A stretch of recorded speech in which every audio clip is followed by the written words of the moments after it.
তো আজকে আমরা দুই বন্ধু মিলে চললাম শিলিগুড়ির উদ্দেশ্যে। শিলিগুড়িতে দুইজনে আমরা এর আগে কোনোদিনও যাইনি, জানি না শিলিগুড়িটা কেমন জায়গা, কেমন লাগবে। তো সর্বপ্রথমে এখানে যে আমাদের টিকিট কাউন্টার, সেই টিকিট কাউন্টারে আমরা প্রথমে আমাদের গাড়ির টিকিটটা কেটে নিলাম। এরপর আমরা ধীরে ধীরে গাড়ির মধ্যে উঠলাম।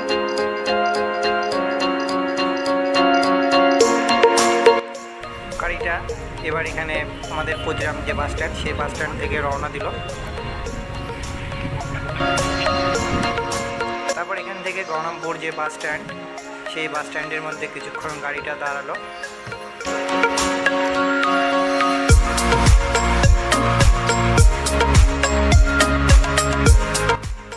এরপর রাত পেরিয়ে পরের দিন সকালের দৃশ্যটি দেখো, খুব সুন্দর লাগছে। গাড়িতে যাচ্ছি ভোরবেলার দিকে, একটু ঠান্ডা হাওয়া আসছে, পাশের পরিবেশগুলো খুব সুন্দর দেখতে লাগছিল। তারপর দেখো এখানে অনেক বড় বড় বিল্ডিং। তারপর কিছুক্ষণ যাওয়ার পর দেখো খুব সুন্দর দৃশ্যটা। এরপর দেখো এখানে পাশে নদী আছে, তো খুব সুন্দর লাগছিল এই দৃশ্যটা দেখার জন্য। এরপরে আমরা দুই বন্ধু মিলে ফাইনালি শিলিগুড়ি জাংশনের মধ্যে চলে আসলাম। শিলিগুড়ি দেখো সকালের দৃশ্যটা এরা। তো সকালে তেমন এখানে শিলিগুড়ি জাংশনে মানুষজন থাকে না। তারপর ধীরে ধীরে যখন বেলা হয়ে যায়, তো মানুষজন এবার এখানে আসতে শুরু করে।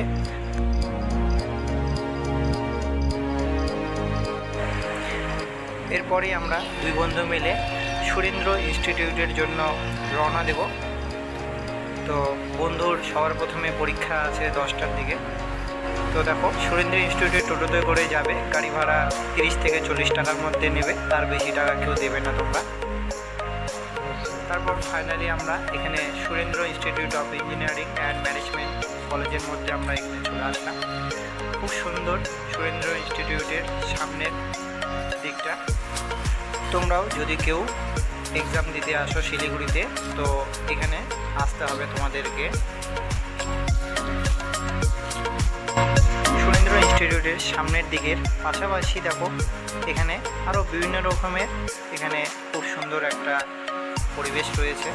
দেখো সামনের দিকে সুরেন্দ্র ইনস্টিটিউটে দেখবে বাড়িঘর আছে, এর পাশাপাশি দেখো পিছনের দিকে পাহাড় পর্বত লক্ষ্য করা যায় সকালবেলা। তো খুব সুন্দর লাগছে এই দৃশ্যটা দেখতে। দেখো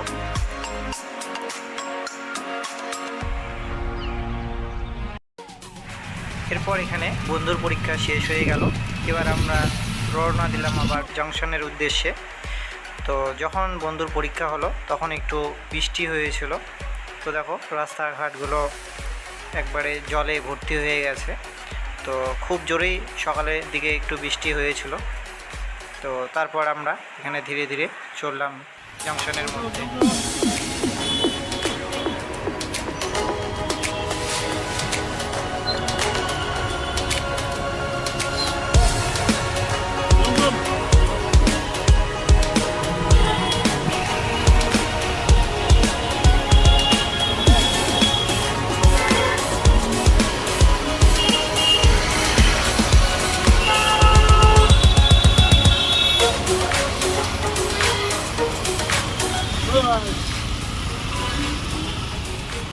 এরপর আমরা জংশনে ঢুকে একটু রেল লাইনের দিকে বের হলাম।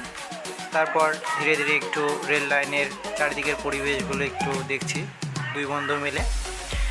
তো খুব ভালো লাগছে এখানে এসে, শিলিগুড়িতে প্রথমবার। তো দেখো এবার এখানে আমরা একটু ধীরে ধীরে উপরে আসলাম। দেখো উপর থেকে দৃশ্যটা দেখতে খুব সুন্দর লাগছিল। এরপরে আমরা দুই বন্ধু মিলে একটু হংকং যে বাজার, সেই বাজারের দিকে একটু শিলিগুড়ির চারিদিকের পরিবেশটা একটু ঘুরতে বের হলাম। তো দেখো এখানে সামনের দিকে ব্রিজ আছে, তো খুব সুন্দর লাগছিল। এই ব্রিজ দিয়ে এখানে ট্রেনগুলো যাতায়াত করে। তো এখানেও দেখো দুই দিকের মধ্যে ব্রিজ আছে, ওই পাশ দিয়েও গাড়ি যাতায়াত করে, এই পাশ দিয়েও গাড়ি যাতায়াত করে। তো খুব জোরে যেহেতু বৃষ্টি হয়েছিল, তার জন্য দেখো নদীর জলের স্রোত কিছুটা বেশি হয়েছিল। তো খুব জোরেই এখানে নদীর জলের স্রোতটা গিয়েছিল।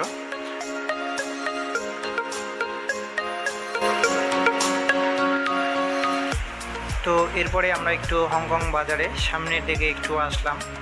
তো দেখো আশেপাশের পরিবেশে দেখো খুব জোরে বৃষ্টি হচ্ছিল সেদিন সকালে, প্রায় সেদিন আমরা দুজনে ভিজেই গিয়েছিলাম পুরোটা।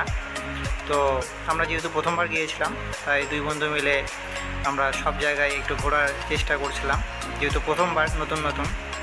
তো দেখো এখানে সেদিন একটা ছাতাও কিনে নিয়েছিলাম আমরা দুই বন্ধু মিলে।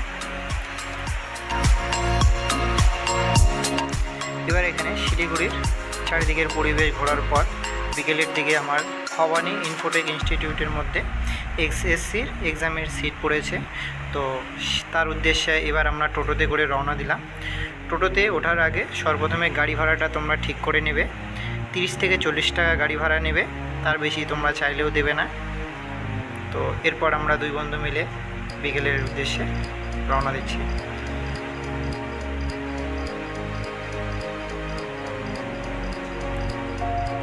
তো এরপর দেখো হঠাৎ করে যাওয়ার পর আমরা রাস্তায় দেখতে পাই মহেন্দ্রা থার, আমার খুব প্রিয় গাড়ি দেখতে লাগছিলো, খুব সুন্দর লাগছিলো গাড়িটা।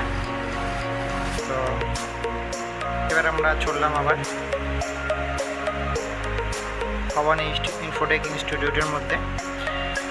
তো জায়গাগুলো শিলিগুড়িতে খুব সুন্দর জায়গা। তো তোমরা যখন আসবে চারিদিকের পরিবেশগুলো একটু ঘুরবে, তোমাদেরকেও আশা করি খুব সুন্দর লাগবে। দেখো অনেক বড় বড় বিল্ডিং আছে, তারপর বিভিন্ন রকমের শপিং মল আছে, এখান থেকে তোমরা বাজারও করে নিতে পারবে।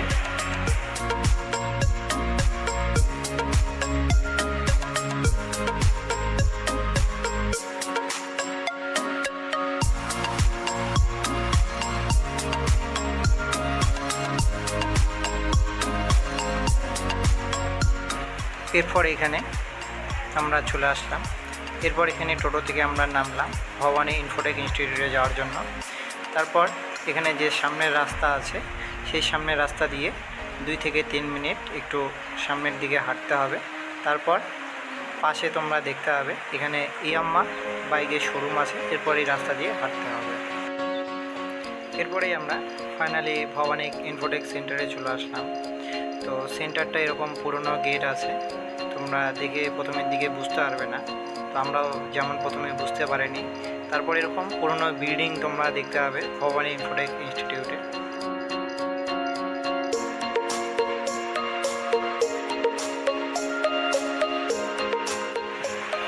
এরপর যখন এক্সাম শেষ হয় প্রায় 6টা 10-15 বাজে, তো এরকম সন্ধ্যের আবহাওয়া ছিল।